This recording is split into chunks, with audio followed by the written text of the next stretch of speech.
Hey, it's Mel and today I'm filming my book talk for The Miseducation of Cameron Post by Emily Danforth. Now, I read this book a while ago, so I may not be completely accurate in all of my retellings of the events and my opinions of the book, but basically the book picks off with 12-year-old Cameron Post just being adorable, living in Montana in the winter of 1989, and the first thing that we get to see is the day her parents died is the day that she kissed her best friend, which causes her to feel a tremendous amount of conflict of, is this all my fault and stuff like that. So she starts pulling away from her best friend and is all like, I don't think we should really be friends anymore, which is kind of breaking her heart. And then her friend gets into this fancy school and doesn't really see her ever again because she leaves Montana. So Cameron now lives with her grandmother because she can't live with her dead parents, and she also has her aunt that's come to stay with them, and it's like a nightmare for her because she isn't very fond of the aunt at all. And then it keeps telling you like what year it is, so in her last summer before going to high school, and she gets this girlfriend who's one of the people on the other team of the swim teams, and her name is Lindsay, but she lives so far away because she was only there for some contests.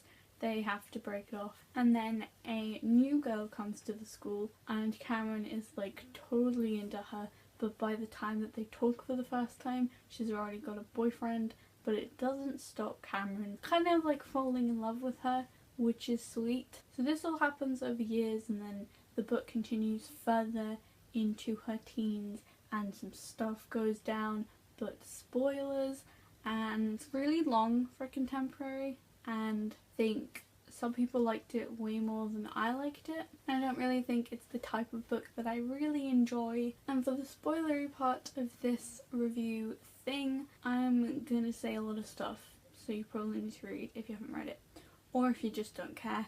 I mean, I wouldn't care, but people have different opinions, and a lot of people like this book, but I'm just not into it. Some of my favourite parts in this book were the calls between Cameron and Lindsay when they're just best friends, because it was just amazing, and it was really nice that she had someone like that to talk to. I didn't really like Jamie, but I don't even remember who that is, so I don't really think it matters that much. And also there is this thing where they're talking about vampires and gayness, and Carmilla is mentioned, and if you don't know by the jumper, I really like the web series, and I have the book that it's based on, and I was like telling people about it, and now it was in a book that I read because everyone knows about Carmilla. And it also kind of felt like one book that I read called Keeping Your Secret, and a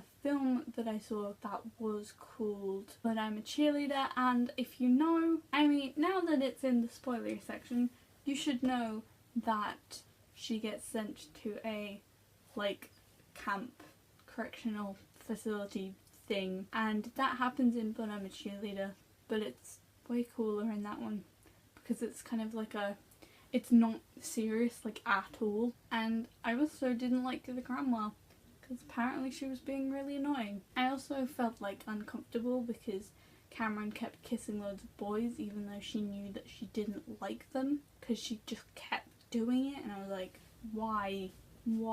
And I felt for sure at that ending that she was gonna freeze to death, and then she didn't, and I was like, oh, because like if your parents died and then you go to a place where they may or may not have been going to, and then you go into a freezing cold lake naked, then you'd probably die.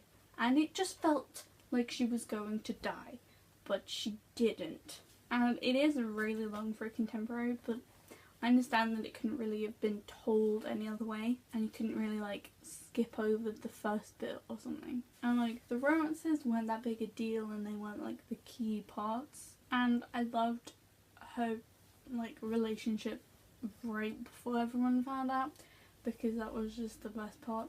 and then it got real sad and weird and I didn't like it anymore. And the ending is kind of open-ended. I mean maybe other people didn't feel that way, but it was just like my interpretation of it was, well, this could go anyway, right? I mean, maybe I just don't deal with like family issues in books very well, because that seems to be a theme that I don't bond well with.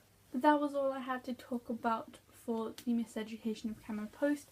I hope you enjoyed, and I'd love to hear your thoughts on this book that I have a lot of mixed feelings about. I hope you enjoyed. Bye!